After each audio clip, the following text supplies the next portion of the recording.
All right, guys, welcome to another Monday night live session of the Watercraft Journal in Real Life or IRL podcast. I'm the editor-in-chief of the Watercraft Journal. My name is Kevin Shaw. Thank you for tuning in tonight. We have a very special guest. In fact, he's probably been one of our most requested guests. So I'm very excited to welcome him on. First, we're going to let a few people spool up. I know we just started, so we let some people come in. Some quick news as to what's going on this week on the Watercraft Journal. On the magazine itself at www.watercraftjournal and on the YouTube channel is we have really cool video coming up on Wednesday, and that is our review. We got our hands on the Balassi Burrasca. That's the Italian named Austrian-built turbocharged 3-cylinder personal watercraft. Unfortunately, they're not available in the United States as they do not meet certain U.S. Coast Guard requirements. But we did have our friends at the Watercraft Zone down in Australia get to test ride it for us, and they did the video for us. I recorded the voiceover and helped write the script with Joshua Dowling. And that article and video goes live on both the YouTube channel and on the Watercraft Journal magazine, web magazine, that is free to you this Wednesday. We also have a really big announcement from Riva Racing coming out at midnight tonight, and that is for you Kawasaki guys. You'll really like that. And then Dave Bamdis let us know that there is really big progress happening on their recently announced Map Tuner Nano in regards to the new Sea-Doos. Can't divulge everything, but most of you guys can kind of figure out that when I say they're making good progress, they're making good progress. And unfortunately, when I find out things from the horse's mouth, it's really hard for me to tease it because I'll say too much. But when I get it through backdoor channels, I typically say everything. But all right, so that is some very, very cool information, some good news coming up for the Watercraft Journal. But enough about that. Let's talk about today's guest, and that is the man himself, Ernesto Calas. Let's bring him on. How are you, sir? Good. You have been, I want to say, for at least a year, the most requested guest that I have had. Everyone's like, you just need to get Ernesto on, man. He's just gonna he'll take care of it. You got to let him on. So I wonder why. You know, it's good that we are not talking about jet skis. Yes. Just kidding. just for you guys. Ernesto and I were joking. He goes, "Hey, it'd be really funny if we just talked about cars the whole time and got everyone really mad." I'm like, I would be perfectly fine with that. So, no, we definitely, you and me, we gotta talk about cars. I would love to. It's another subject. Yeah. Well, I hate to say this, is that this is quite literally the first conversation that you and I have been able to have, and it's funny when you meet people who have parallel interests, especially when they're really diverse. And for a lot of you guys who are new to the Watercraft Journal, I also own this magazine, which is called Mopar Connection Magazine. In fact, I'm wearing this shirt for the wrong magazine tonight. Oh, well, it was clean. It just came out of the dryer. But Mopar is all Dodge, Plymouth, Chrysler, and I run a digital online magazine for all Mopar enthusiasts. And in fact, my career started at Hot Rod Magazine, and my interests have always been with cars. It's just that growing up, I also had jet skis. And then during my 30s, I raced. And in my early 40s, 10 years ago, so it'd be mid-30s, launched the Watercraft Journal. So we even look alike. Look at this. Yeah, sadly. I think it's because we have daughters. Yeah. No, but it's funny when people meet me and they come to my shop, my little shop, and they see that I got a whole bunch of cars. They're like, I'm like, I was a car guy first, and then I went into jet skis. So now let's talk about that. Don't know that because horsepower, engines, and speed. I mean, there's a lot of guys who are into motorcycles and cars and all sorts of things with an engine, but they don't actually get their hands dirty. Right. Was the interest more of speed, or was the interest more in relation to the engine? Well, you know, I grew up. My dad is that man. He's still like 90 years old. He's still 90. Yes, today he was on top of a ladder, getting some fruits or something off a tree. So, you know, he's an inventor. He's a mechanic, and all my brothers are all. They can weld. They can fabricate. I'm the one who can even weld. I don't even know how to weld. Oh no! So, I'm telling you, it's weird.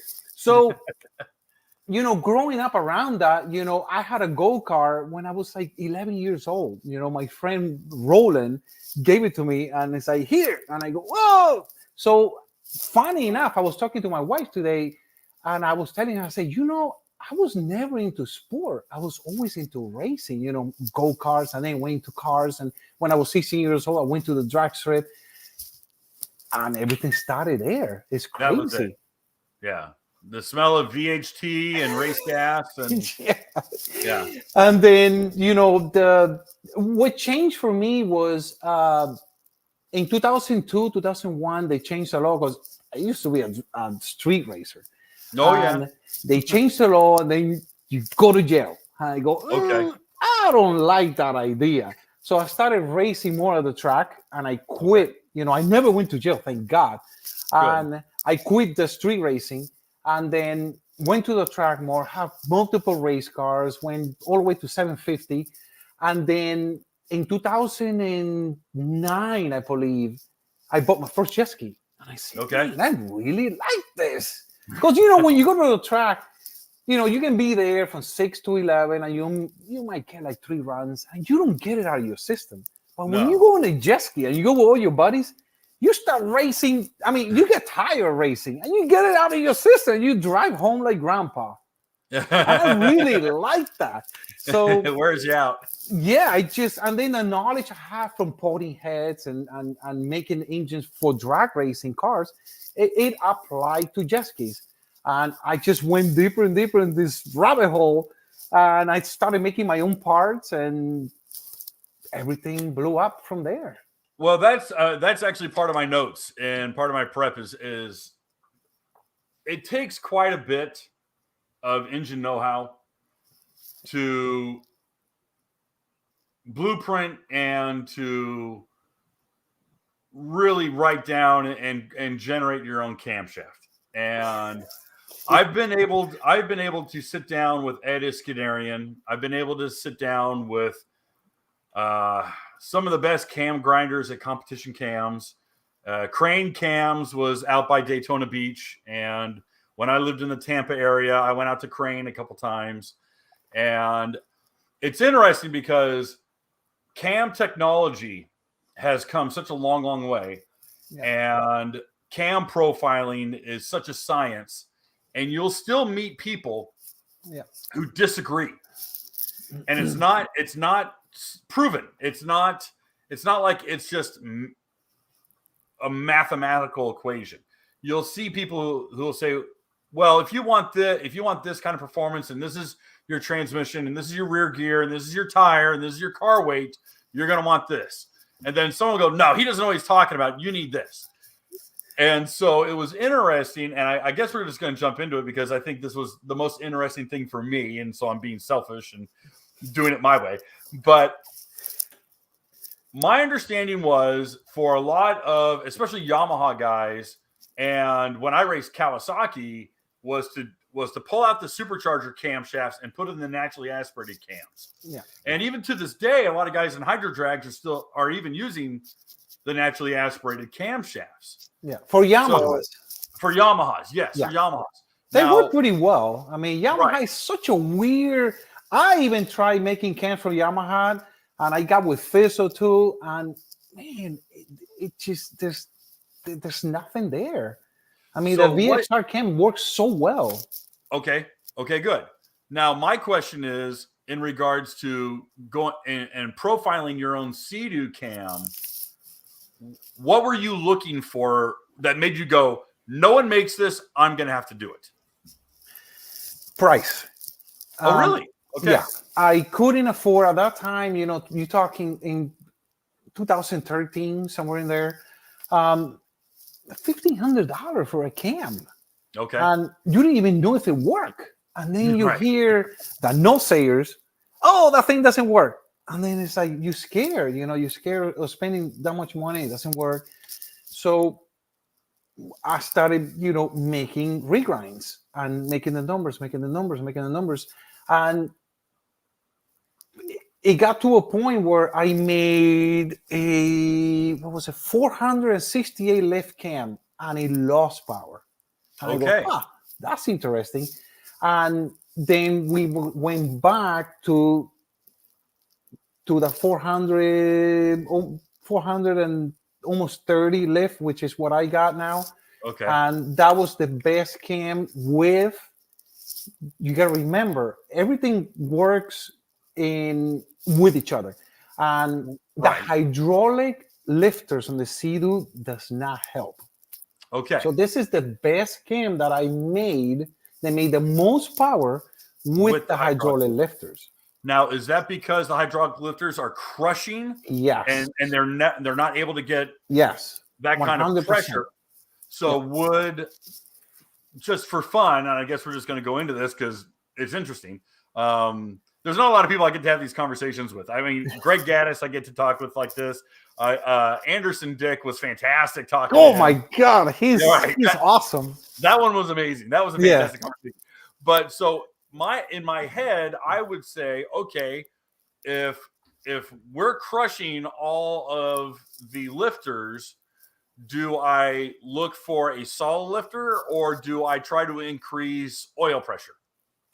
I increase oil pressure, help a little bit, but not that much. I do it anyway. All my race engines, 80 weight. It's just a little washer you put, you know, down there where the little spring is, and increases your oil pressure. We try modifying the stock lifter, and what happened is it's so weak. A lot of people say, "Oh, talking about another subject, spring pressure." Spring pressure what breaks rockers. No, it's just those rockers are not that great. So, and that was one of the fixes for the new engine was exactly. And so they knew they had a problem, but only high performance applications. Right. So Sea-Doo didn't really care. So now that they're stepping up their game with this new motor, they knew that they needed to fix the problem with the rockers. Anyway, I go off subject, so. No, that's great. It's great. And I think that really speaks to, and I kind of said this and it made me, people are like, oh, you're kissing Sea-Doo's ass. But no, you have to appreciate it when you see it. Was Sea-Doo was spending money that they didn't need to spend. Right. Because the regular guy wasn't splitting rockers. Right. You guys were. Right. So they built a motor for you guys. Yeah. And I think that's bitching. That speaks a lot to a brand. So anyway, we got to talk about the 24, but that's later. Oh yeah, absolutely. Yeah. So I got one of the first rockers, I should say, years ago that we modified. We put a little thing, and it was solid rocker, but they will break. They were so weak they will break. Even Saud on DDR. Because, you know, this guy is amazing. He has all the CNC stuff, you know, machines. And I tell him, hey, I got this idea. And he goes, oh, let's go make it. I mean, that's a relationship we got. And we tried making the rockers. And, man, let me tell you, it's not that easy. We made them. They break. We made them again. They break. And we started perfecting them. And then he found out that Sea-Doo was coming out with this rocker, and we just scrapped the project. So we're like, forget it. You know, we just, you know, and then we moved on into the intake manifold. Okay. And that's the manifold that's on your store, right? Yes. Yeah. Okay. I want to bring that up because I think as we talk about stuff here, in fact, I'm going to share my screen. You got to go through your notes. No. I got a lot to say, man. I love it. Okay, here, we'll do this. Okay, here's the screen. This is the Yep. manifold that you're talking about. Yes. Okay, so this is what you helped design this. Yes, I was part Okay. of the process, but I basically told him, "Hey, we need a better manifold." And he's Right. like, This "Okay." is what we need. Yeah. It took him a few tries. Let me tell you, this was not a one time deal thing. It took a few tries. He did a couple of them that didn't do anything, and Brian, I talked to Brian before we had this product, and Brian was like, "There's no way that none of them give power," and it's true. Like the Riva intakes are very good intake. It gives you power as soon as you hit the gas, but nothing up top. It's the Really? same as the stock one. Yes, it gives you Now, mid range like crazy, low end and mid range. Top Okay. speed 0, same as a stock manifold. is that because of volume or is that runner speed? Runner. Everything runner. had to do with it. I mean, they basically made the stock intake a little better, Okay. which is great. That's the Wilson manifold, The right? Wilson manifold. It's a great manifold if you want to stay under 9,000 RPM. It's great. Interesting. Now, this manifold is kind of funny under 9,000 RPM. It still makes a little bit of power, but not as much as the Wilson does. Okay. So this manifold really shines, and you really see the power At the high end. from 89 and up. Wow. Okay. Yeah, right at 9,100 is the sweet spot. If you have a jet ski that runs 9,100 RPMs, you put this baby on, you gain 300 RPMs and 3 miles per hour. Wow. It's crazy. Yeah. Oh, interesting. Okay. And it's fully CNC, which is that's where the price comes in. Well, it takes beautiful, though. 8 hours, Yeah. hours on the CNC machine to make this manifold, and that's where the price is. But it's all O-ringed, which is nice, and Yeah. so, I mean, that's a really. There's no welds on it or nothing. It's a solid piece. Yeah, Oh, jeez. I know. These guys, man, they don't mess around. Well, if you again, horsepower is money and horsepower are directly related. So Yeah. you want to make that kind of power. People ask me all the time, what works? What is the best thing for your buck? And I say, okay, definitely my cam. The any wheel on the supercharger is a bang for your buck because you feel the power. And this manifold. Everything Especially else, if you're at 90, 100 and more. Yeah. Okay. Yeah.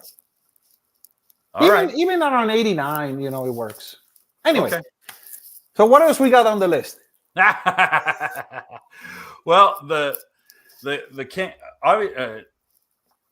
camshaft is he cutting the camshaft, or is that's a steel camshaft? So Yeah, it's a billet one because I had a lot of issues with the regrind. okay. The regrind world is very, very hard. You know this if you do regrinds. If you don't do regrinds, Right. you wouldn't know. Right. They all make power, but the way they make the power is what makes them different. And you can't have a cookie cutter reflash for the regrinds. You can for the billet because they're all the same within 99.9%. The billets, you might have a few that are the same, and you have a few that are a little different or a little lower. So, and that was an issue I had. A lot of people will use, a lot of shop will use the same flash for the same cam, and sometimes it didn't work. And then you had the IBR issues and all the stuff, and it just needed to be tweaked a little bit. Didn't mean that it didn't have the power; it wasn't no good. It just needed to have a little tweak on the reflash. Okay. And that was a lot of headaches. And then getting the cores back, that was the biggest problem because some people want to keep their cam. And then I would lose the cam. And then I would have to go on eBay and buy more cams. And I got tired of that, saved my pennies, and we did 300 billet cams, which I'm running out now. I have to do another run of the billet cams.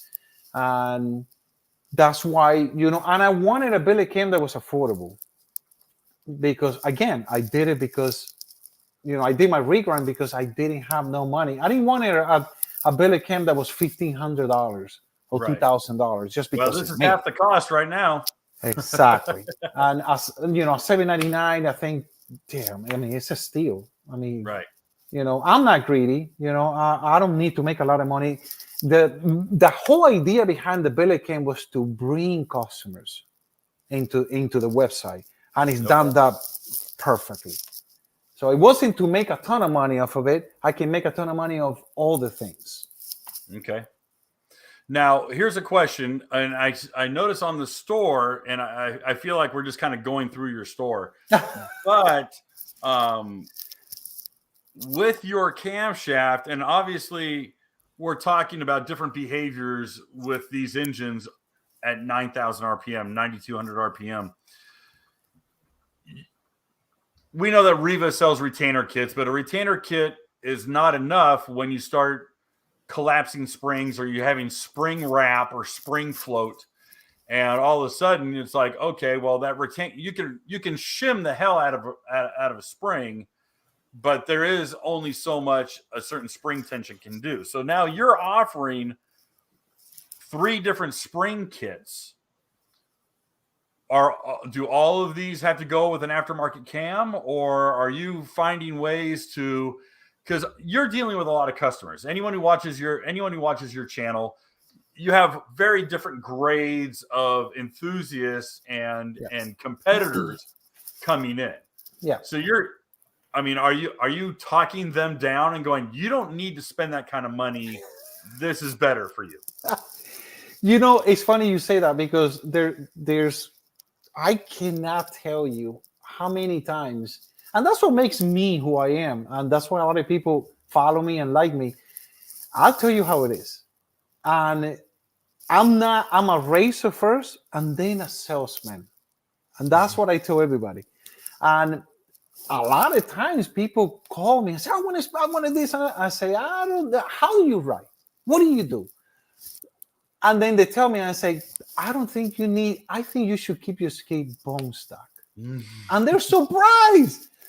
Yeah. And I tell them, I say, I would love to sell you everything I have in here, but I know you're not going to be happy. And then when you're not happy and you hang up with me and you spend $3,000 with me and you go, man, this guy just ripped me. He just ripped me off. And they can't believe it that I didn't sell them anything. It all depends what you want. Like the recreational riders, they don't have nothing to do with my website. And I tell them that if you want to put 500 hours on your jet ski, leave it stock. Leave it completely stuck. I'm talking about the springs and retainer. Why have 3 said? Well, 2 are for the Yamahas. You got the single spring and you have the double spring for Yamaha. On Sea-Doo only got 1, and it's man, this spring took years to develop. And this is the thing. I get this question a lot. Do I need spring pressure? Okay. No, you don't need spring pressure. The spring pressure from the factory spring is perfectly fine. But don't come out of the water. Or in a car, don't miss a shift. Right. Because when you come out of the water, okay, let's say that you're running 8,500 RPMs. Right. Fine. All you need is retainers. Great. If everything is stuck and you have retainers, you're great. Perfect. Now you put my cam and you have retainers and you have factory spring pressure. You're doing 8,500. Well, you are full open throttle and you come out of the water. Let me tell you something. I've seen 11,000 RPMs out of the factory ECU. The factory ECU, for some reason, the way the rate limiter works, it goes farther, a lot farther than an aftermarket computer like a Fuel Tech. A Fuel Tech only goes up like 500 RPMs or less. They have that figured out, so they don't go as far. But you still at 9,000, 9,200 when you come unhook. So that's when you need the spring pressure. My understanding with the current the pre-Bosch ECU is that it can't react in time. Right. Now the new Bosch ECU is it? I think he said it was a 24 pin or a 32 pin. Right. And so huge difference. And of course, Fuel Tech is the fastest. Yeah. Is one of the fastest computers you can. Bang for your buck, Fuel Tech. You can't beat it. There's so much. They even got traction control. That's crazy. Right. I mean, that's going to change everyone's launch. Yeah. I can't wait to start playing with that. Yeah. Everyone's launch game is going to change. Yeah. And what that means is that consequently, you're going to start seeing pitch angle start radically changing because they're like, I don't have to change my pitch because I'm worried about cavitation out of the hole because now the ECU is doing the work for me. Right. So that's fantastic. Yeah. I think it's going to change a lot. I mean, a lot of the high competitor guys, they're going to let the computer do the work, and they're basically going to build the rest of their ski for open top end. Yeah. So, now, okay, it's go ahead. funny that you say that the new ECU is better. Now, why did they increase the spring pressure? Well, they understand who they're going to work with. Because now they went to a double spring, right? Yeah. Well, they always had a double spring. Now they have more right. spring pressure, which I'm going to.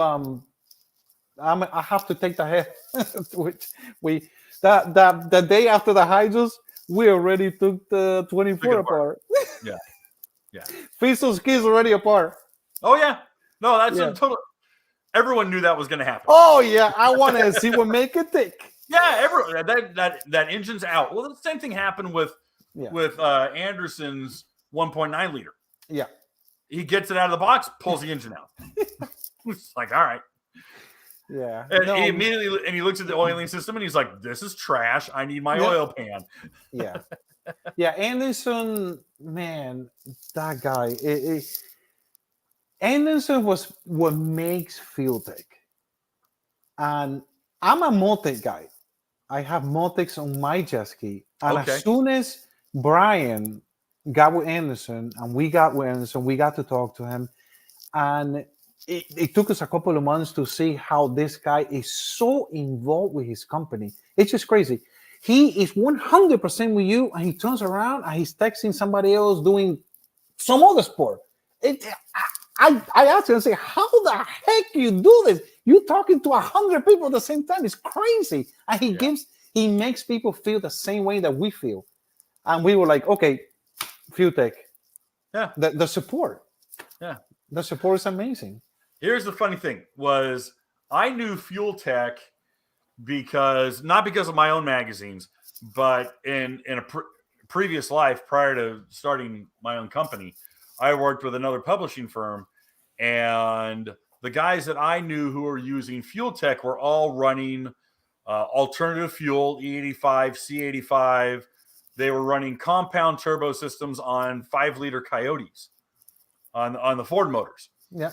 And I'm like, oh, who are you running? They're like, oh, Fuel Tech. And I'm like, I don't know Fuel Tech. They're like, I think they're out of Brazil. Okay. Yeah. And, that's what I thought. Yeah. I'm like, well, I don't know any Portuguese, so I'm in trouble. And, so I just kind of laughed and I was like, oh, okay. And then a couple guys that I knew who worked with some high-end LS motors, they're like, oh, we're running Fuel Tech on a twin turbo Corvette that they have that runs like high 7s or some ridiculous thing. And I was like, oh, okay. And then Greg Gaddis hits me up. He goes, hey, I'm running a Fuel Tech on my Yamaha. I'm like, wait a minute. The same guys are doing, 1,300, 1,400, 1,500 horsepower with these LS motors. Yeah. Oh, okay. And that's how my introduction was quite frankly, I had heard about them through automotive. Yeah. Had no idea. And then you start finding out, you're just like, oh, okay, some of the fastest sand rails and side-by-sides are also running Fuel Tech. Yeah. And you're like, oh, I'm behind the 8 ball. Yeah. I'm behind on this one. We were running Yusuf last year. The turbo ski was running Fuel Tech. Okay. and we were one of the first one to get the field tech on that ski. And man, it was just, I fell in love with it, and it, and now look where we are. And how long? Do you know how long Brian was working with them? Recently, Brian started working. Yeah, this like year. A year or two. Okay. Yeah, like a year. Yeah. Well, he's on top of it too. So man, let me tell you, Brian. Brian, it's a very smart guy, and we have a really, really good relationship. Good. We're friends first, and then we do all this stuff with the jet skis, and that man,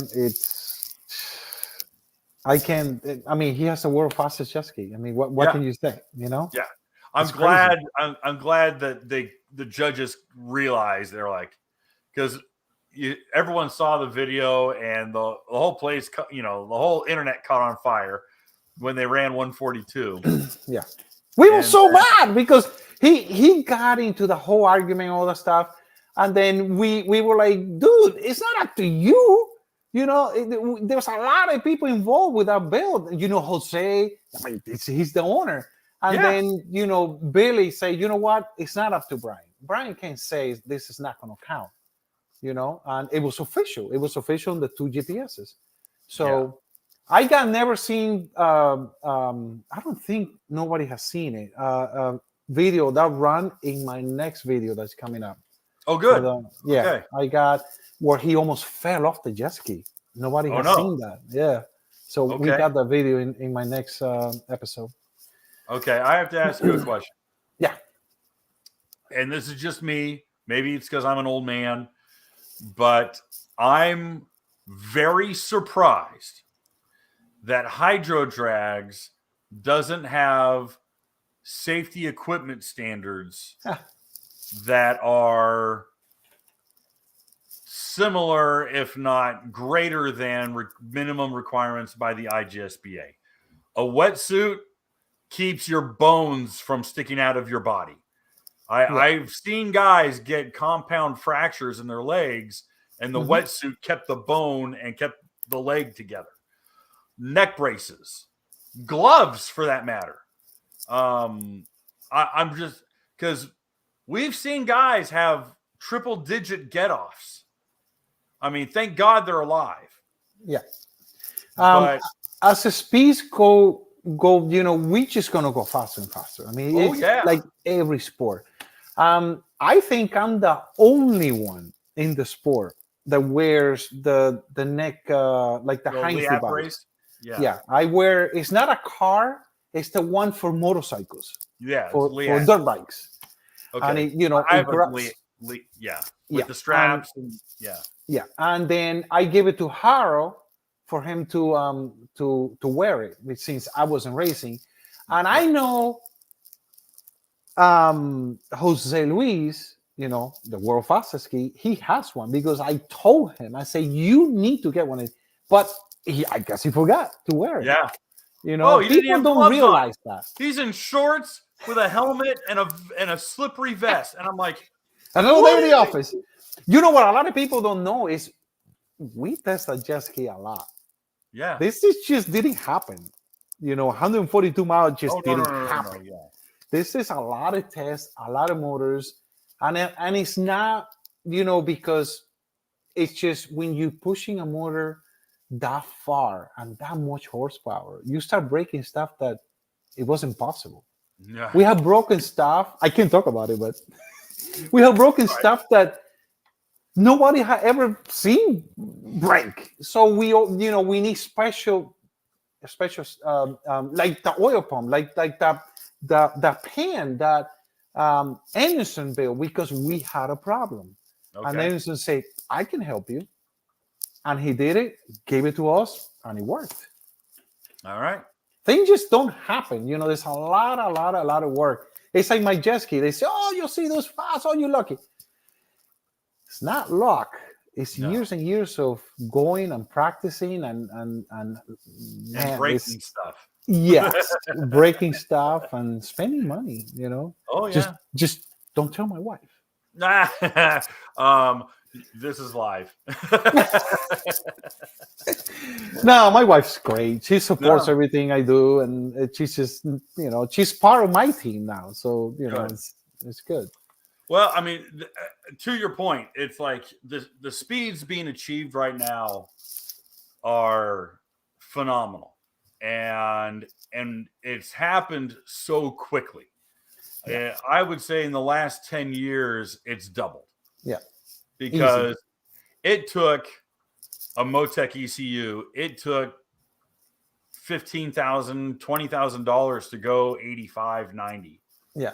And now we have pretty comfortable cruising skis going 88, 89, 90 miles an hour. Yeah. And you have a lot of small turbos, which we've been doing a lot. My partner, that's what Yamaha for me, Renee and Brian Kuko. They've been doing a lot of small turbo Yamahas that go 95, 96 miles per hour, and you can ride them all day, pump gas, no issues, no clutches, none of that stuff. And that's fun. 90, mid 90s, that's fast, and it's That's fun. very fast. So yeah, there's a lot of that going on right now. The thing that, and maybe this is me being cautious, and whatever it is, but the problem with this is the same problem you see with young kids who get into like a new Mustang or young guys who get a Hellcat Challenger. Yeah, is that they don't respect the power. They don't respect the speed, and so they don't have throttle control. Yeah. There's lots of people who go out and they'll spend money to go really fast, and they'll get hurt. Right. And I'm trying not to be mean about it, but they got more money than brains. I have an answer for you. Okay. The guys who spend, for you to go 96 or 88, 96, you have to spend some money. And those kids who are, not responsible enough, it's not that client. Okay. I can tell you 0 clients of mine who go upper 80s or 90s have issues. It's always the people with the stock jet skis. And what worries me is the new Sea-Doo with just a reflash, he might be able to go 84. And that's a lot of people, someone who don't know what they're doing. I agree. That worries me more than the guy who's going 100 or 90, because those guys are responsible. Good. That's my take on it. No, because that's what I see. I build those jet skis all the time. Right.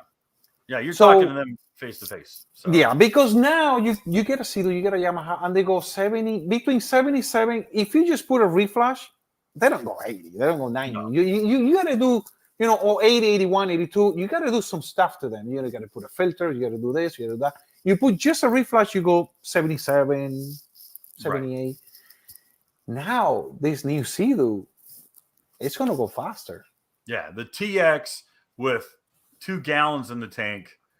Right now, I think they're seeing 83, 84. That's crazy. And that's a haul that if you're not paying attention and you get some chop, that bow will catch and you're gone. Yep. That ski goes one way and you go the other. Yeah. But in all honesty, I don't think we have a problem with irresponsible riders. I think we're, compared to the car world, the car world has, obviously there's more people with Mustangs and Camaros and all that than there is kids with jet skis. Okay. But, I think that a lot of that is the drinking. There's multiple things that go with it, when you see someone acting stupid.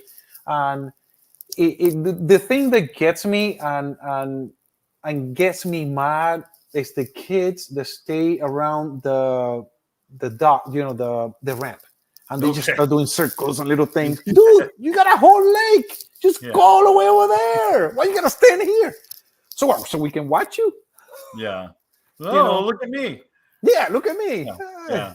That's the guy with the Corsa exhaust on his Mustang going around throwing revs up and down the parking lot. Yep.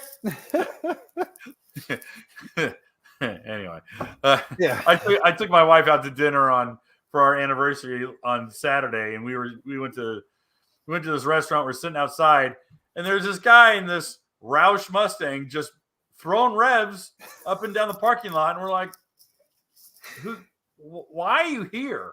Yeah. He's just trying to show how big his mustache is. Yeah. Oh, look at me. Oh, brother. All right. Okay. So let's back up a little bit. All right. Let's talk cars. Huh. All right. Can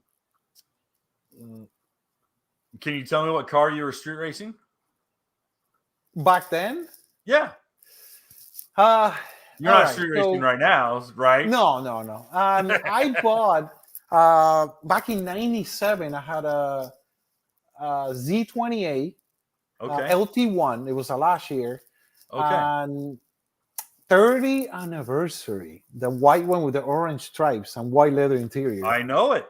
And I put, obviously, the first thing I did was broke the rear end. So I put a 12 bolt. And with 14 gears, I put headers, exhaust, and programmed the computer, and it went 12.6, 109. Okay. And it had 275s on the front and 315s on the back, 17. All right. So it will handle good. It was a perfect car for the street because you can take a corner really fast if you're being chased. So I never had skinnies or any of that stuff. So that was a car that I raced the most. And then around that same era, 97, 98, I started building my Mustang. My 71 Mach 1. You have this, the yellow Mustang. Yeah. And I completely took it apart. It was a rust bucket. Completely rust bucket when I got it. I got 2 for 1. For $3,500, I bought 2 Mustangs. They gave me 2. A parts car. It came with its own parts car. Yeah. So I took it apart. I restored it myself, which I'm never doing that again. And that's why I keep the car, because I tell everybody, what I did to this car, I would never do it. Now I just pay. Oh, okay. So I took it apart, put it back together. I painted it myself. I did the motor myself, and the rest is history. The car. Now that car was a restoration, or was that kind of a street strip car, or was that? It was a street car, and then I turned into a race car. I put a roll cage. Yeah, back then it was an 11.6, 11.5, 117, 118. Street car though. Back then, yeah, it was fast. It was great. And then, after that, I built my S10. It was 85 S10, tub, big tires on the back, and 4-link, all the stuff. 468 with 150 shadow nitrous. The huge wheelies, and that did 920, 147. And then the Mustang kind of, it was good. It was a fun truck. And then it took a backseat, the Mustang. So then I started putting it back to the street. And now I have, the windows work. And I took the roll cage out. And now it's like a street car. And it still runs the same, 11.6, somewhere in there. Actually, no, I slowed it down because I changed the gears. Instead of 410s, I put 323. So I think it ran like a 12.1, something like that. Okay. And then after the S10, I built a Dragster. Right. It had a tight converter, 410 gear, which is, set for nitrous. And I was going to put like a 500 shadow nitrous and go 6s. That was my goal. Go 6 seconds on the Dragster. It went on motor, went 750 at 176. Wow. And then I started racing jet skis. Okay, so that was at the same time that you bought your first jet ski. Yeah. Okay, what was that first jet ski? 2011, I went to the first hydro drag. Okay. And I got 3rd place with my recreational jet ski. And what was that ski? My 07 RXP. Okay. And that thing back then, it was going, in 2011, it was going 87 miles per hour. Yeah. And I had, when I tell people this, it blows people's mind. I did the motor myself. I ported the head, ported everything. I had my lightweight stuff. I had everything on it. And it was a 13-pound Reba wheel. The dropping wheel. 13 pounds, I think it was. And it went 87 miles per hour. That's crazy. Well, they were so small. Yes, yeah. That hull, that was a tiny ski. It was a real one-seater, not today's one-seater. Yeah. No. Yeah. No, that was really light. And then I had the plate and all the stuff, and it did this number, and then so it was really loose, really loose. And that went 87, and then after that, I just kept making it faster and faster and faster. The biggest thing was the cam. What pushed me, I think I went 89 with the stock cam, 04 cam, what people used back then. Right. And then once I started doing the cam, it jumped to like 93 miles per hour. Okay. And that was a big game changer. 93. So you would see that engine RPM or that engine power lay over like what, at 86, 87 miles an hour, or? 87 I had a small charger. By the time I ran 89, I had the biggest charger, which ET called it a 21, I think it was. Right. They only really made 19 pounds. Okay. So that's all I had, 19 pounds of boost, and it went 89. And then when I had the cam, and that's when then I started messing with props. That was the years where I started saying, wow, the speed in prop. So you just gotta buy a whole bunch of prop, tweak them, all that. And that's when I learned there was takeoff, mid-range, and top speed. So you kind of gotta choose where you want to be. And depending on the setup you have, that's how you prop your prop. Yeah, it's like choosing your rear gear and your tires. Yes. Yeah. And it went with 19 pounds of boost, it went 93 miles per hour. That's crazy. That is crazy. But it was wild. It threw me off 2 times, and the last time it threw me off, hurt my neck. Imagine me, look at this neck. Yeah. So I always say, if you're a little guy and you fall off the jet ski, you'll be fine. A tall guy with a long neck, oh man, the neck is the first thing that goes. So right after the second time that I got thrown off, I had it. I retired that ski, and that's when I made my 260. And believe it or not, listen to how light and how loose that ski was. That when I built the 260, I had same motor, but I had the 300 charger on the 260, and it made 23 pounds of boost, and it went 93. Interesting. The same speed. 93 miles per hour. Now, this 260, it was an RXPX, like what, 2012. 2012 RXPX. Yeah. Okay. All right. White with the yellow stickers, I think. Yeah. Okay. Yeah. All right. Okay. I'm trying to mentally place the different skis that you got. Yeah, it was the first year of the T3 hull. Okay. Yeah, that was 2012. Yeah. And it was fast. It would take off. It was faster than, it was the same speed as the other one, but it was faster. We'd get there faster. And then, of course, the new one, I only gained 1 speed. People think that my jet ski goes 100. It doesn't go 100. It goes 94. That's all I got. It's 94. Again, you have to sacrifice something to get something. Right. So I know I can make, which I'm going to prove it now. You'll see. It's coming. Okay. I'm going to have a very fast supercharged Sea-Doo. But right now, my current setup only goes 94. Okay. Because you have to sacrifice somewhere. Either you have top speed or you have takeoff. Right. You have to choose one of the two. Yeah. Well, that's what makes you a good bracket racer. Yeah. Yeah. If you know your bracket and you can ET on the clock every time. Yeah. And I knew, and there was a little bit, there was a lot of tweaking on my jet ski when I saw the water. I say, if I were 94, I don't care. I want to go 89. I knew that I had to make both of the jet ski take off quick. I knew it because I knew the race was going to decide on the first 60 foot. Okay. Because everybody started jumping after that. And if you're in front, it's very difficult. I don't care how much power you got. If you start jumping, you're done. You stay behind. Yeah. So, it just doesn't happen. People say, oh, you're lucky. The water. You know me. I'm a very humble guy. And I say, the water, yes, the water is a little better for the Sea-Doo, but we still jump a lot. I mean, if you look, the videos, it's just crazy. Right. And that was supposed to be flat water. I don't know what happened. Yeah. Well, I'll tell you, this last hydro drags, it was nothing. It was absolutely not flat water. Yeah, I know. It was supposed to be flat, and that the was weather just changed. Yeah. Now, Luis was able to pull off an early run before the water went bad. Well, he went on the other side of the lake. Okay. He went further out and got some clean water. Okay. Yes. Yeah. All right. Oh yeah. There's no way. I mean, that ski needs to have flat water. There's no way.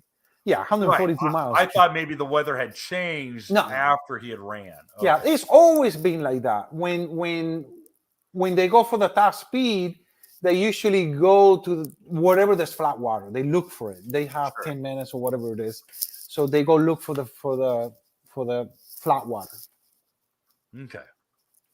So you yourself, you're not racing still, right? Oh, I race. It's just, yeah, I was trying something different because I'm thinking more of the channel. I love the channel. I love making content. And I said, you know what? Let me take a back seat on these races and let Rashid take one ski. And of course, Harold does his own ski. If I would have had the carbon banana, I would have been racing. But now, after I saw what happened, I kind of like, Dean told me this. Dean said, it's going to become a point where you're not going to race and you're going to enjoy it. I say, I don't know how that's going to happen. And I did like it. I talk a lot to Dean, believe it or not. Dean, that's another subject. Dean, it's such a great person once you get to know him. It's like Brian. You look at Brian, Dean. You got to get Dean talking. Yes, they both like Dean this. Talking, he's got some of the best stories. Oh my God. Yeah, Dean and I, sometimes I gotta go, Dean, I gotta go to work. We talk for an hour. It's crazy. Yeah, I love Dean, talking to Dean, and it's so much knowledge. That guy's just so much knowledge. It's unbelievable. And it's the same thing with Brian. Once you get to know these people, they're great people. Well, again, I think if it wasn't for the personalities and the different kinds of people that occupy the sport, the drama and the heartache and the money would drive you out. Yeah. And I mean, it's funny because I've been really lucky to have a handful of absolute top flight athletes and racers, Chris McCluggage, Dustin Farthing, Erminio, all these guys on the channel. And a lot of my viewers don't watch those. They're like, I'm not into racing, so I don't care what Dustin Farthing has to say. Yeah. And it blows my mind because I in fact, it was during the Dustin Farthing interview that I kind of yelled at the camera and I said, guys, you're enjoying performance parts and innovations because of guys like Dustin, because of guys like they're the guys going out there and breaking parts. So in the same exact way that you're like, this is lots of years and money and time and testing. Yeah. The customer, the people out in the hobby get to enjoy the fruit of your labor. Yeah. Because all of the hours that you spent screaming and swearing and throwing tools in the garage to find out one problem or to resolve another issue is now easily remedied by purchasing a part. It's like, for example, right now I'm trying to figure out the 22s, and I think I got to figure out why they're slow. And it's not the plate. I think it's the plate. Yeah, it's the plate. Yeah. The plates, like Riva say, it has that little, thing. Oh, Sidu, I don't know who said. Here's my question. I think it's intentional. I think it's intentional. I do, because Sea-Doo, that's a lot of money to change a mold. Yeah. and I don't think it's a mold wearing out. Yeah. Personally, I might be wrong, but in the back of my brain, I'm thinking someone goes, "Oh, we're going to get sued. We need to slow these things down." Yeah. Yeah. No, it's true. It could be. Yeah, it could be. Yeah. I hate saying it, but having been in the media side of this industry for 17 years, I've seen a lot of lawsuits, and I've seen a lot of decisions made because of lawyers. Yeah. Yeah. No, I agree. I agree. Can you share a little bit of your insights on the 22s? We actually testing it right now, so I don't even know. I will know this week. Okay. I will make a video about it, and to show people, what's going on. Yeah, it's one of those things, that they throw you, and there's a lot of other stuff going on with the 22s too. It's not just the plate. So okay. Anything you can share, or too early? I noticed that I had a few of them. The silicone around the pump chute. Okay. Is bad. All they right. didn't put enough silicone. Same thing with the Yamahas. Yeah. Okay. And all right, it so they're catches taking on air, water. and there's a lot of cavitation. Okay. So you're getting the cavitation thing. Yes. So if you have a 22 and it's cavitating a lot, it might be your pump chute. Well, that's an easy fix, which is nice. Well, it's still a lot of work. You got to take the plate. It's not a Yamaha. It's a handful. Let me tell you. And I even have some 21s, right where the neck is, where the carbon seal is plastic. That didn't have enough silicone. Oh. And it leaked water through there too. Okay, that's a bigger problem. Yeah, there's a lack of silicone in there. Maybe it was that guy, maybe it was Friday. He got his paycheck. He's ready to go. Oh home. Yeah, that's it. Done. All right, I have a question, and this is it doesn't help anyone because there really isn't parts out there. Yeah. But having spent so much time in working, well, again, I mean, I raced for several years and saw the direct benefit and all the thought that went into ride plate design. Yeah. And then working with Yamahas and seeing the gains with Yamahas and how Yamaha would radically change its ride plates year after year. Yeah. The benefits of a really dialed ride plate and intake grate combination are priceless.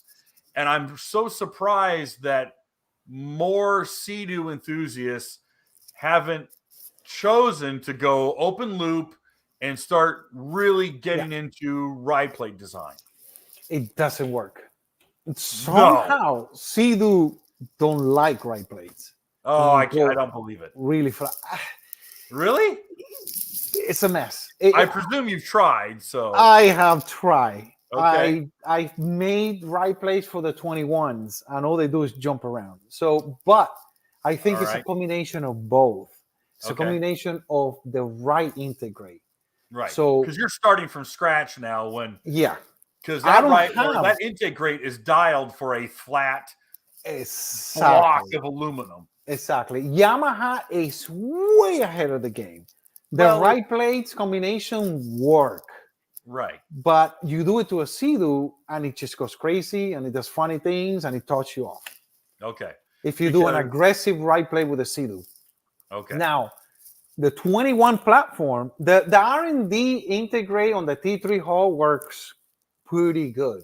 Still, they don't like ride plates. Wow. They're better off on the T3. The T3, yes. Okay. The R&D, the old R&D intake was, to me, it's the best intake for that ski. You're right. When it comes down to the 21, even DDR makes I'm losing my words here. Integrate. Yes. For the 21, and I say, hey, can I have one of those? They say, don't even bother. It slows you down at top. It's only for close course. Right. It Rough keeps you water and close planted, but then you lose up top. Right. So we don't really have a right play for Sea-Doo. So a lot of people ask me that question, and my jet ski is a bone stock. Stock Right. play, stock integrate. What are the right now? What's the standing speed for a Sea-Doo? You mean stock or the fastest? The fastest. Oh man. Now, are you in GPS. Okay, yeah, GPS. 96. They're not even in the hundreds yet. Okay. Negro, Negro is Negro. And Negro, I think, put like 50 pounds of booze in his Sea-Doo, and he said he went 105. Okay. With 50 Boy. pounds of booze and some nitrous. Yeah, well, I mean, that's crazy. Yeah, you put 50 pounds of booze in a Yamaha, we'll go 125. Right. Yeah. So yeah, the Sea-Doo they just don't like to go fast. And, the whole design is just not there. Yeah. Well, 96 is the most I've seen, and that's turbo. Okay, that is a turbo. Between 94 to 96. That's it. That's all I've seen. Guy, I just wonder, because I think of the ST3 hull. It's heavier, it's a bigger ski, but it's flatter. Yes. And so the enthusiast says, well, I'm going faster than an RXPX on my certain speed. At certain speed, yeah. Yeah. But, at 80, 83, somewhere in there, they're faster. Right. But that's go ahead. Well, I was going to ask, you start seeing more heavily built RXPXs pulling ahead of the T. This is what from my experience for racing and everything, the RXP is a lighter platform. It is lighter, yes. So you go neck and neck with the same mods and everything, and the RXT might run a little bit faster, that speed. But when you put them together, the RXP is going to go like that. Okay. The acceleration of the RXP is a lot more than the RXT. Okay. It's just lighter. It's just That's it. You can't compensate for that. That's it's 3 horsepower, baby, like I say. Yeah, it is. Every 10 pounds is a horsepower. Yeah. Yeah. Guy, I think of the guys in like 05, 06 who were taking their 215 RXPs, going open loop and putting in Tim Bushman and Bill Chapin R&D ride plates. They were experimental. Jim's plates. Oh yeah. I had one of those. I had one of those in my jet ski, and then I made my own. I made it a little longer instead of at the end of the plate. Okay. I made it all the way from the beginning of the plate all the way to the back. Okay. I don't know. What was your pitch? Like 5 degree, 3 degree? Yeah. Okay. And then I put a pump wedge and put all this stuff, and they tossed me. Yeah. They work well, in my opinion, all the way to like, even on the T3, up to like 80. Guy. That's it. After that, it just gets funny. That's really surprising. They do work. They do give like 3 miles per hour. Right, but then it runs out of effectiveness. Yeah. That's they really just surprising. Go crazy. And the go ahead. No, the go ahead. ST3, it just goes crazy by itself after you start going faster. Right. And what helps with those skis is going to a bigger prop. If you have like a 260 and you want to go like 86 and up, just put a 161 pump. Okay. And that helps a lot. Interesting. Okay. Yeah. All right. We have a super chat from Will. He wanted to ask you, what is the difference between a Calas cam and a JP cam, as Calas makes both? Which one makes more horsepower and why? Obviously, there's some secrets, so you can't give everything away, but didn't know if this was a loaded question. That was back when I was making regrinds. Okay. Right now, they're all the same. On the billets, they're all the same. There was a little bit of difference because he wanted a different cam, so it was basically the same, but the numbers were different. Interesting. Yeah, but it was basically the same cam. Okay. But one was a regrind and the other one was billet? No. That was when I was making the regrinds. It was so easy to have two different cams. Okay. Okay. So we have, I think he had, it was a one number off just to be legal. Me, I can't lie.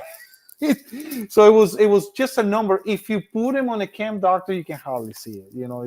If you see but they were a little different. His was a little bigger.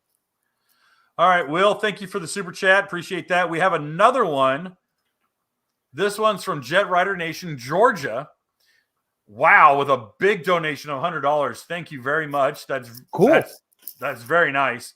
And he asks, who will be the first to build performance tunes for the 325s? Who will be the first to manufacture supercharger wheels for the 325? What's your best guess? Well, I can tell you that Monday after the Hydro Drags, I took Fisso's 325 apart and I took the wheel off. So we took it apart and the wheels are getting made as we speak. Okay, you've already found something to add to that wheel. I will be testing those wheels pretty soon. The first thing we're going to have is a dropping wheel. Okay. And it surprised us a little bit. It's totally different than the Yamaha wheel. Oh, it's totally different. It's very aggressive. It's a very aggressive wheel. So it's kind of worrying at the same time because being so aggressive, maybe it won't have the same result as the Yamaha that they just love RPMs. Okay. I have a feeling that the wheel from the Sea-Doo is more of a low RPM wheel.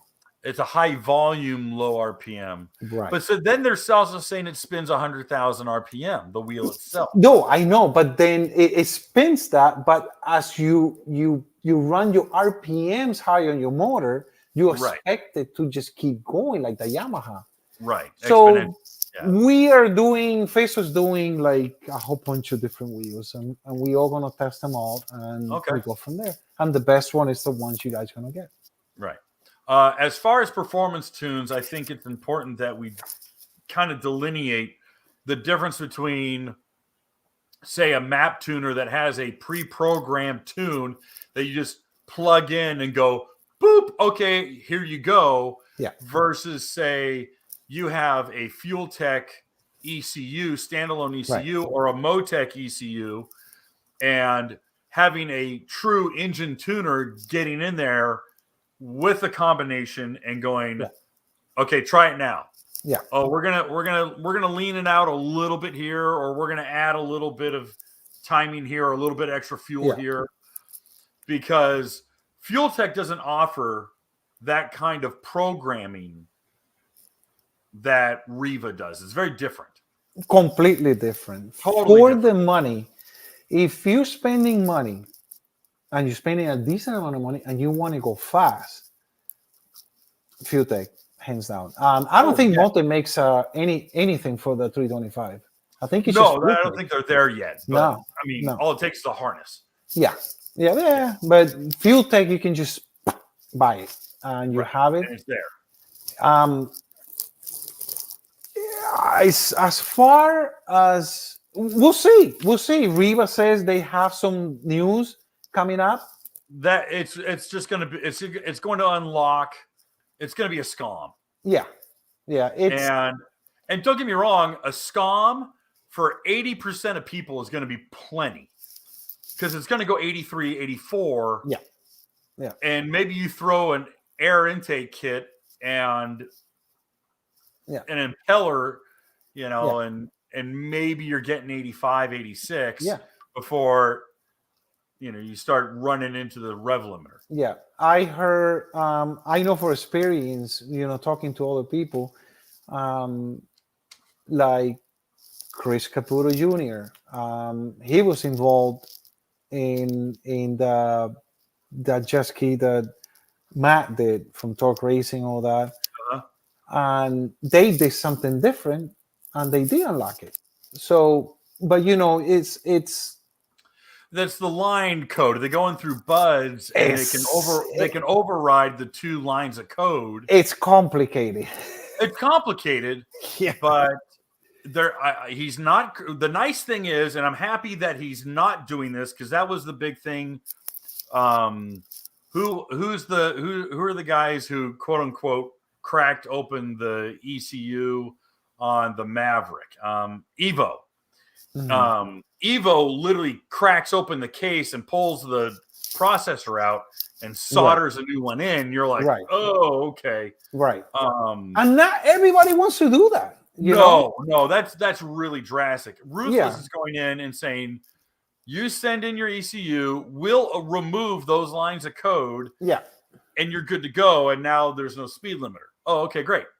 Right. And he's going 83, and he's got real results, and people are happy with him. Yeah. So, okay. So Nick, so just you said have that options, he's going 84. either you can choose go with them, you can choose, the Reba, Right. it's good. Competition is what makes everything better. Precisely. Yeah. But I think what Jet Rider is asking is high level, because of the O2 sensor and lambda readings and everything that's now available on the new 325. Now you're opening up a whole different world. It's Right. not just, hey, I'm going to take my map tuner, plug it in, and go boop boop boop. Right. And, 10 minutes later, I can go ride. And I know Jesus Garcia made me a good tune. It's a totally different animal. Yeah. That's what makes it different. Like, some people are perfectly happy with the tune from Reba. Right. And they're happy. It does what it does for them. Perfect.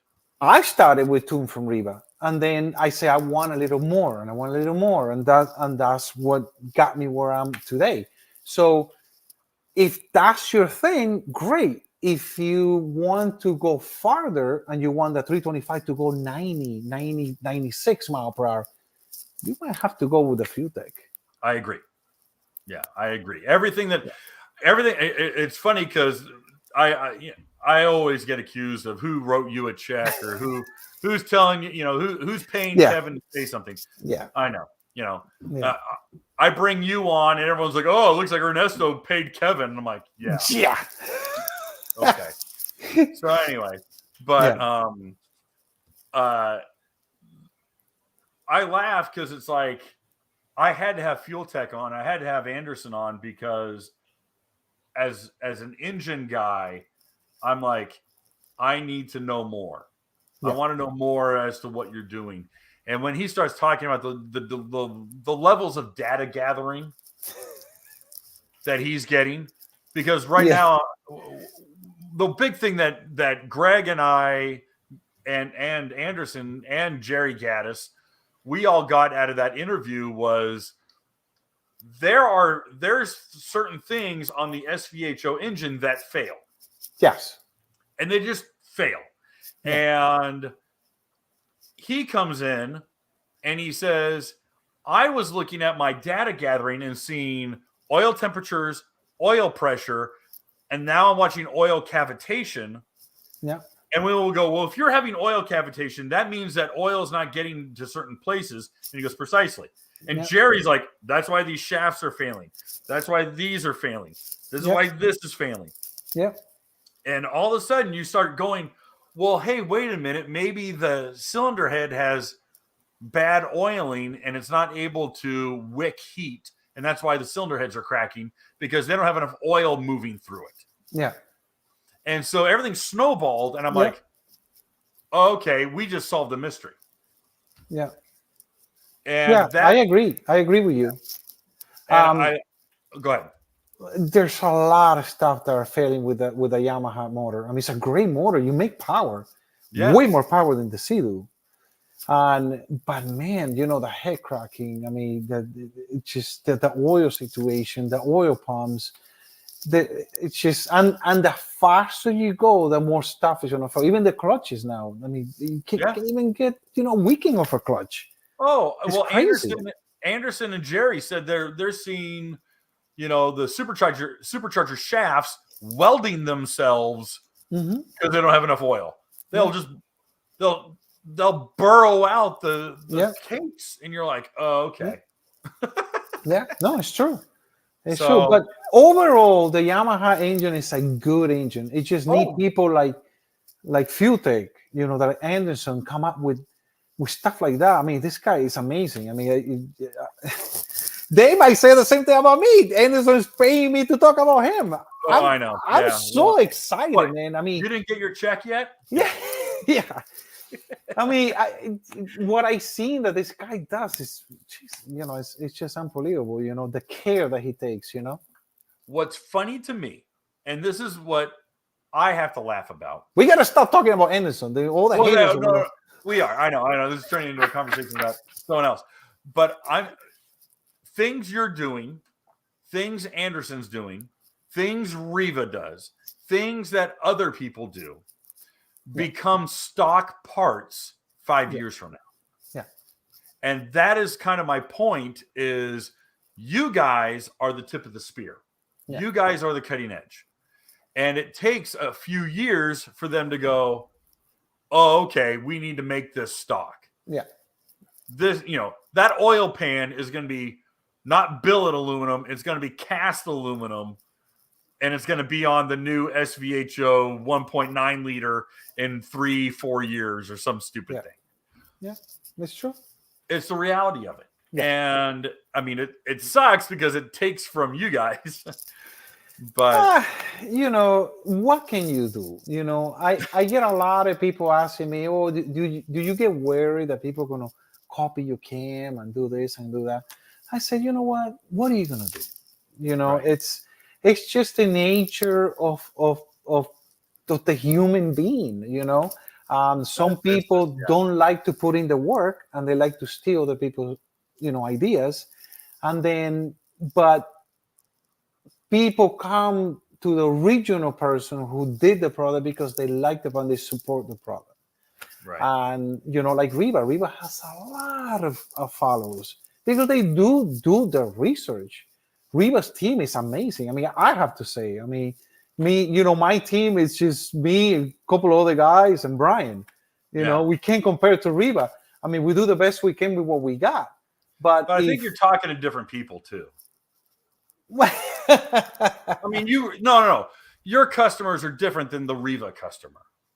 Usually, my customers were most of the time are Riva customers that want to go a little farther. Yes, you're I 100%. And a lot of times they got a lot of Riva parts, and they told me, "Oh, should we take them off?" No, they work. What the hell? Leave them there. It's fine. Don't waste your money. Yeah. No, I agree. But again, it's Riva is kind of like for the drag racer. There's only so much Riva can offer, and then you hit a plateau. Yeah. And then you get into a high level, like you, and because again you're in a totally different environment. Yeah.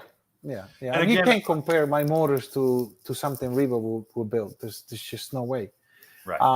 But they do, for your recreational rider, and that's why they concentrate more in, because there's a lot more recreational riders and a lot more money in that and less headaches.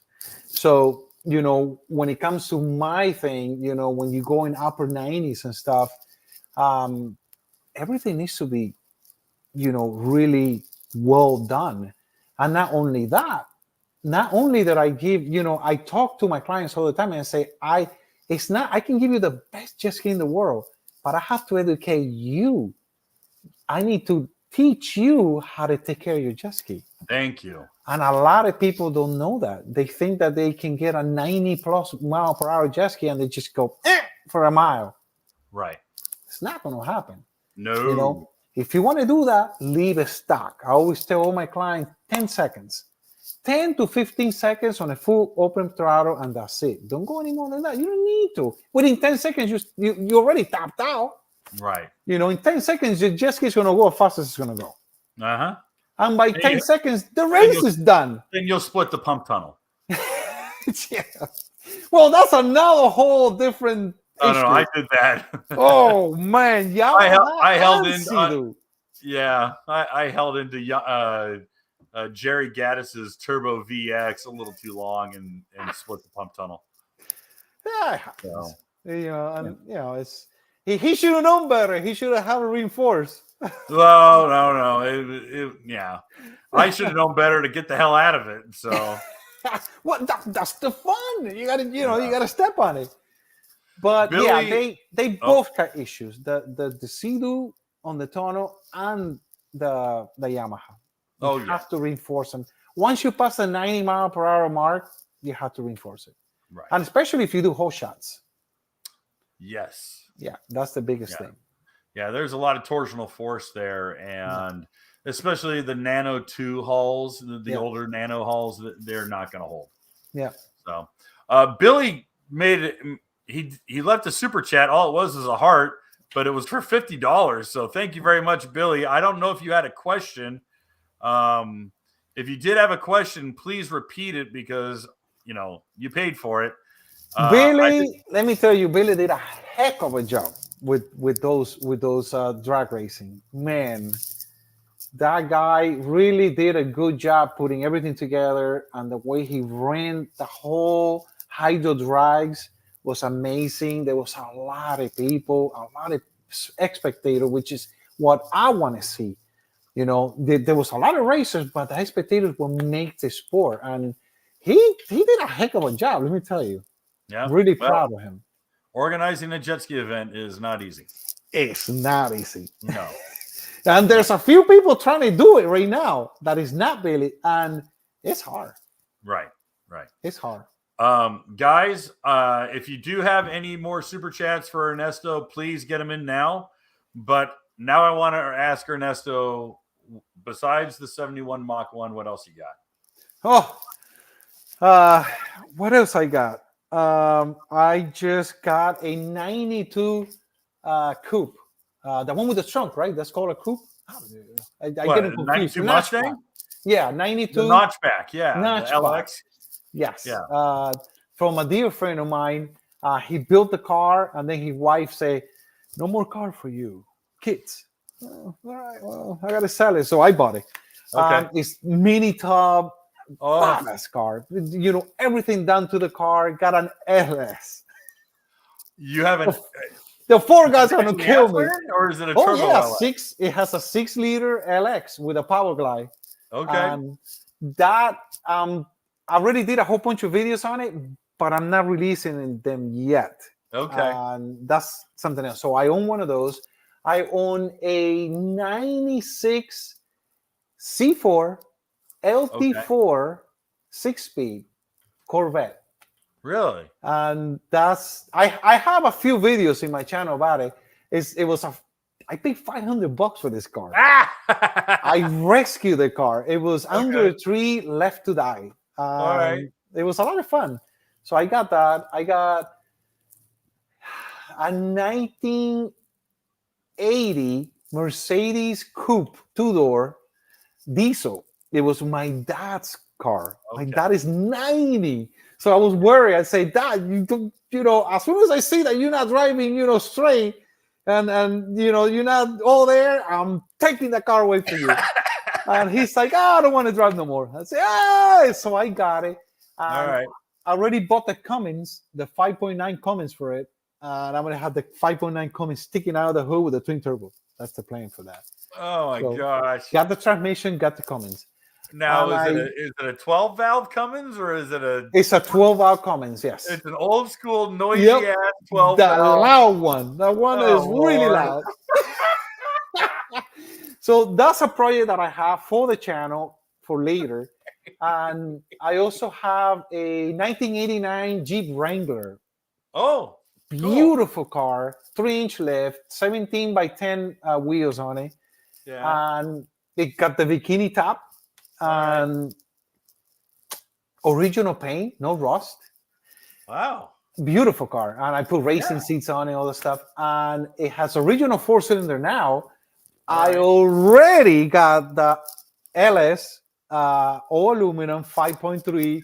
I already got the transmission and the 8.8 out of the Mustang cut to 56 inches, the right size, and everything is there. And I want to start the project. But I'm concentrating more. I got all those projects ready to go. Yeah. But I'm concentrating more on the jet ski. I want to Sure. grow the channel with the jet ski. And then once in a while, put a little car stuff and see how it does. You got to cleanse your palate. Yes. And then I have, I'm going to probably start this project in early 24. Okay. I have I don't know if I should say this, but I'm going to get, for my team. I have a 1987 BMW E30. Okay. 87 E30. E30 two-door. Okay. We're putting a Sea-Doo motor in it, baby. You're putting a Sea-Doo motor in it? So that's coming. I don't know if it's going to work. We already have everything drawn up. Everything is, we have an idea. I have a Golf car too. LS motor in a Yamaha. Why the hell not? Well, if you're making 800 horsepower out of a damn Sea-Doo, then why not?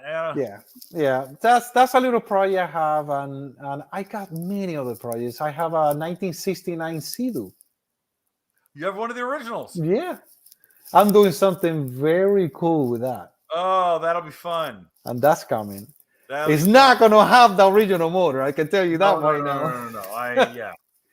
So I have many projects, and when people come to my shop and they see all the stuff, they go, "Oh my God, what are you doing?" I say, "Well, I'm only one person. There's so much I can do." So all those projects we can sit here. Jet ski projects. I have a whole bunch of cool stuff that I want to do for next year for the channel. Spice it up a little bit. Crazy builds and not just the repair videos, Yeah. I mean, those are fun. Don't get me wrong, but it's always fun to kind of throw something different in and to,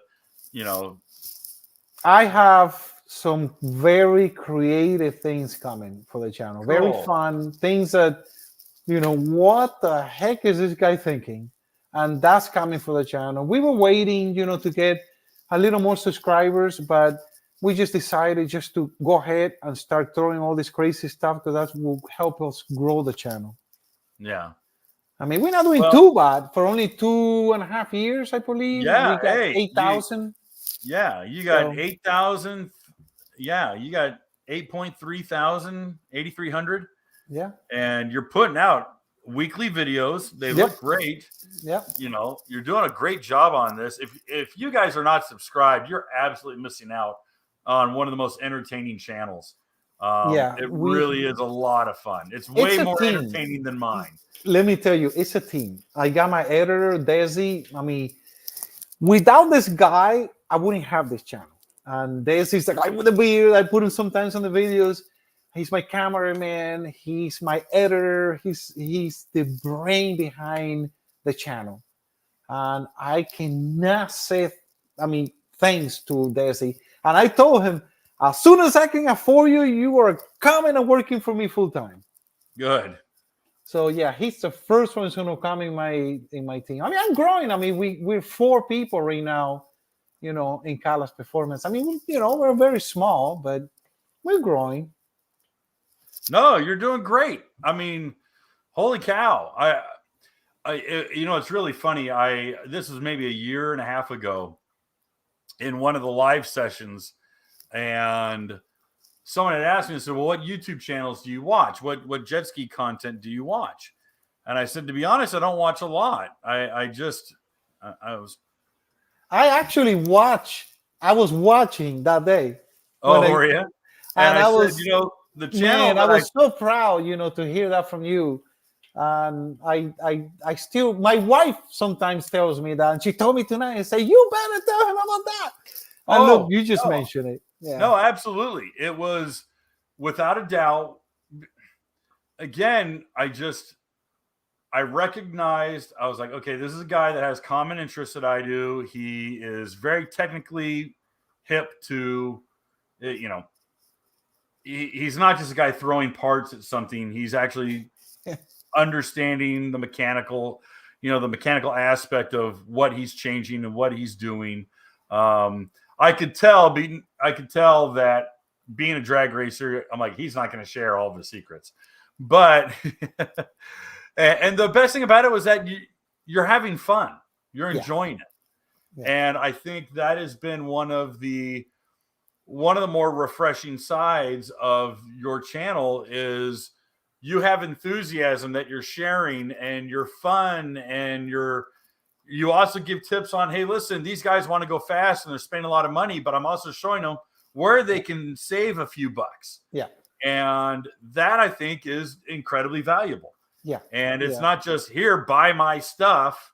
Yeah. It's, let me show you how you can do this. It's a thing of sharing. And I always been like that. I want to teach what I know. Of course, if you're doing this professionally and you want to win and stuff, there's certain things, I don't talk about, like my race skis. I can make your recreational ski go very fast and probably as fast as mine, 94. I've done 94 mile per hour jet ski for clients. Now, it's obviously 94, it doesn't take off as fast as mine. I got to keep some secrets, but sharing. There was a couple of guys who surprised me that have shops. When I started doing my tech videos, like a year and a half ago, they say, why would you say that? Then people are not going to come to us. Those are secrets, as mechanics. And I go, man, come on, it doesn't happen that way. There's food here for everybody. And that's what I say about Reba and about all the other people who make parts. There's so many clients here. You don't have to badmouth anybody or talk bad about someone so you can shine. You don't have to do that, because there's so many clients and so many people that they're going to choose who they want to go with. There's diehard fans of Reba, the diehard fans of Calas. And, that's just the way it is. Right. I got a funny story for you. Okay. When I built my Mustang, I had the cam, I had the headers, I got 14 gears, I had everything. And I took it to the track. That damn thing went 13.0 at 103. I say, my God, this thing is slow. And then I was talking to the old timers, and they say, well, you can get aluminum heads. And I say, I look it up, $3,000 aluminum heads. And they said, well, you can pour them. I said, okay. So I went, the same week I went home, took off my heads. I went to the library. We didn't have no internet. It was early 90s. Late 90s. Yeah. So and I actually had books, and I look up some books and stuff how to pour heads. And I talked to a couple of old timers. There was a guy who used to pour heads for NASCAR and stuff. He was like 80 something. And I met him at the track and stuff. And we talked, and he told me, do this, do that. Don't go here. Mm-hmm. So I went and poured in my heads. Well, I poured in the heads, I put it on the engine, I cracked up the engine, and it shut off. There was water everywhere. Oh no! Damn! I poured them too much. So I learned, where not to pour. So I started making little holes on the thing. I said, oh, I know how thick the thing is now. Went to the junkyard, got a new set of heads, poured them, and the thing went from 13.0. Just pour the heads. That's it. Went from same cam, same everything. 13.0, 103 to 11.5 at 117. Yep. I couldn't believe it. So, I pour the head for the jet skis and stuff now. We got CNC heads and stuff. And they just get you there faster. In some jet skis, some combination might give you 1 to 3 miles per hour. Sometimes it gives you 1 mile per hour. But it's like the supercharger and the cam. As soon as you hit the gas, boom, you got more power with the porter heads. Yeah. They're really a good, if you want to go fast and fast, this is for that 1% of people, who wants to go really fast and spend their money. Right. cylinder head porting. I toyed with it a little bit in my early 20s, and just because I couldn't afford aluminum heads. Yeah. So I'd find some old junk, for Chrysler. I always deal with big block, 440 and 383. Yeah. And now that I have a little bit of money and I'm older and I'm more patient, I'm finally building my Hemi. But nice. And I've had this on my desk. Oh, nice. Yeah, that's a Hemi piston since 2008. Nice. It's an alcohol Hemi piston from JE Pistons. But I finally my custom designed, custom ordered. It took 6 months to order these pistons from Ross Pistons for my Hemi showed up, and I haven't even opened the box yet. I'm too scared. But at 22 years old, 23 years old, I sat there with a pneumatic Dremel and just metal shavings blowing all over my face and scrolls and going in and there. Iron heads. Iron heads. But the neat thing was that I had taken the header flange and I had scribed the heads. Yep. And then I took the Felpro gasket and scribed the intake ports, so I knew how far to go. Yep. And I spent probably 2 weeks on these heads. Oh yeah. And then I changed engines, and I didn't even use the heads. So I sat there with these heads, and I go, I don't know what the hell to do with these. And my older brother, he goes, hey, listen, why don't you take them to the machine shop, have them do a 3-angle valve cut, and put in new valve seats, and hot tank them so they're clean. Put valve seats in them, have them do the valves, and we'll sell them. I said, oh, okay.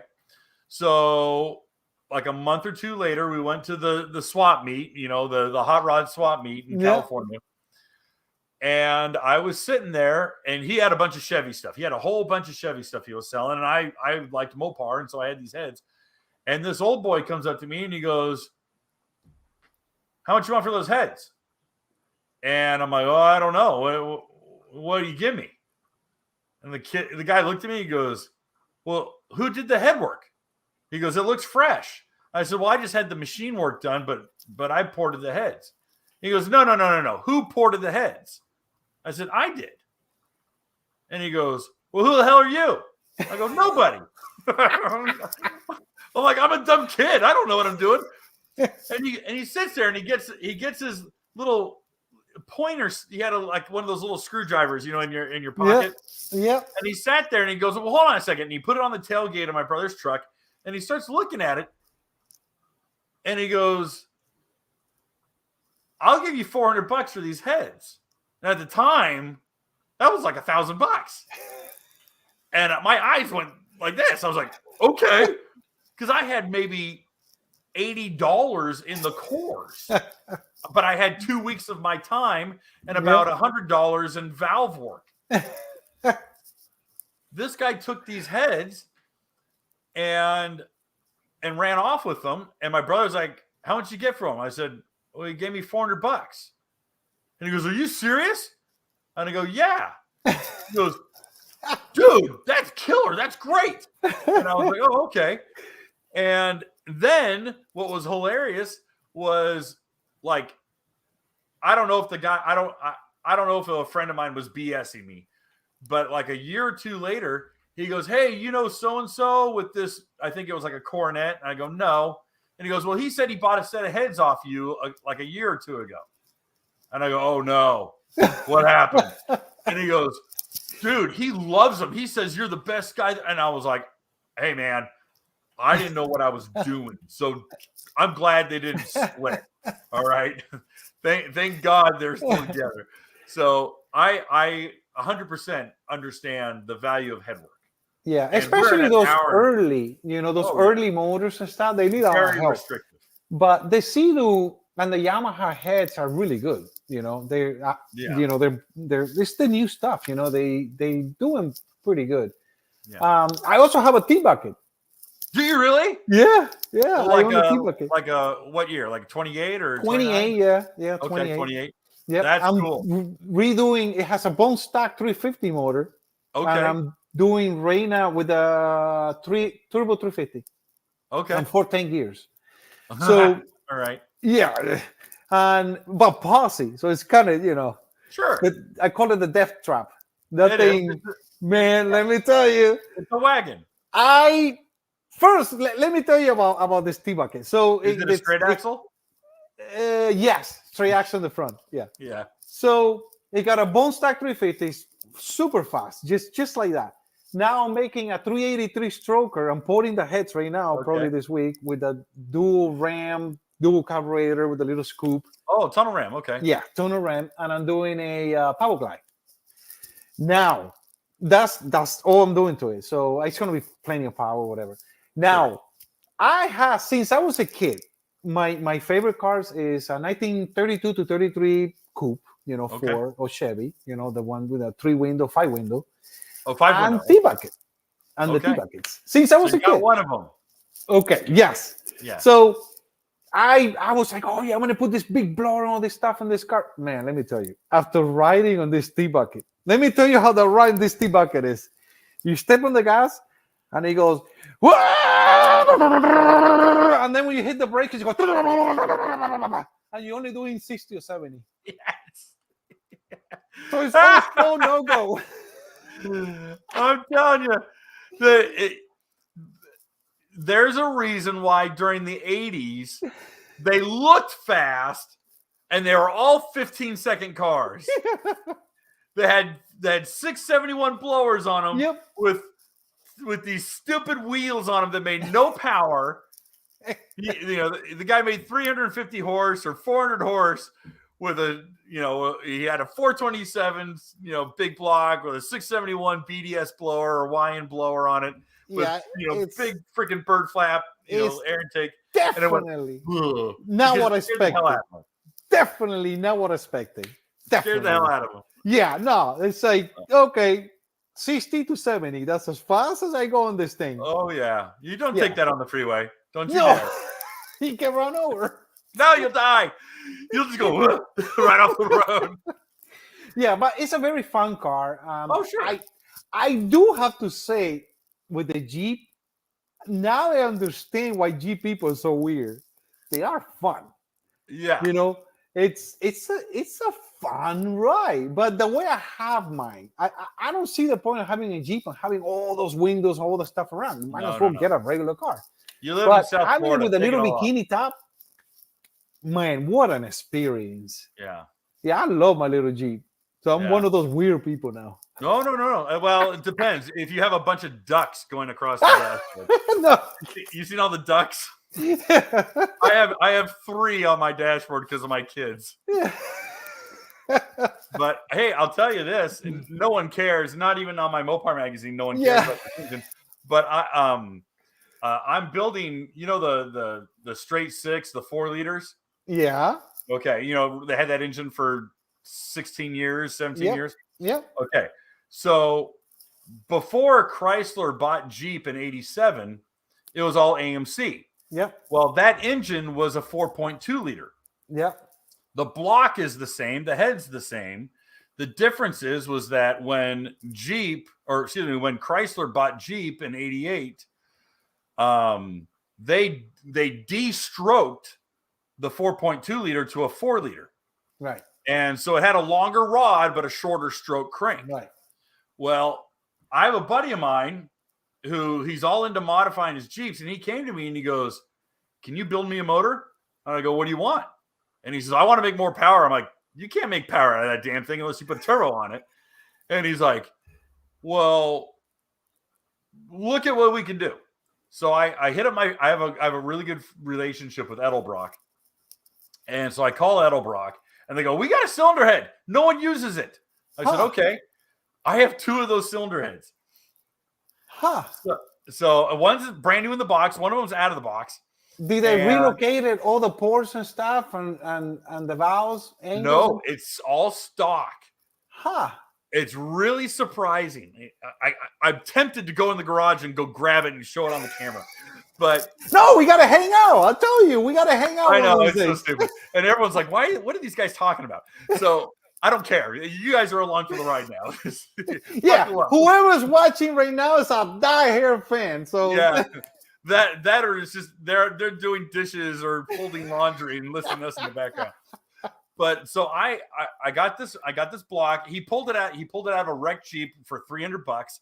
I took it apart, and I said I had the block going through, and the block had two of the motor mount ears were broken off, and so they're getting welded up, and it happens. But I got a stroker crank out of like an 81 or 82, but I have the longer rods. And I just got a set of Molly pistons, Molly Power Pack flat top pistons. Nice. This thing's going to end up being like 9.7 or 9.8 to 1 compression instead of 8. And I've got the Edelbrock camshaft. I have stock valve train because I don't have a problem with the factory rockers. Factory rockers will be fine. Yeah. But now I'm a 4.7 liter because I'm going from the 4 liter, 30 over on the block, longer rod, longer stroke crank. Now it's a 4.7 liter. And I reached out to one guy and he goes, "You're going to be real shy of 300 horse." He goes, "You'll be around 292 with your combination." I go, but "That'll be torquey. It's a torquey motor." Oh yeah. No, it'll make like 350 pound-feet.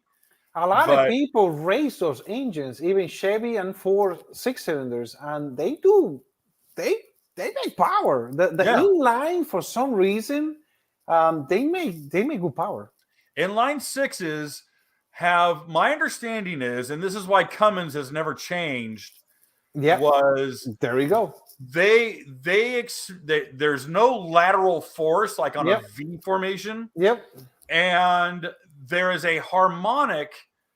For whatever reason, a straight 6 doesn't have the same damaging harmonic that a V8 does. Right. That's why a V10 never sounds right.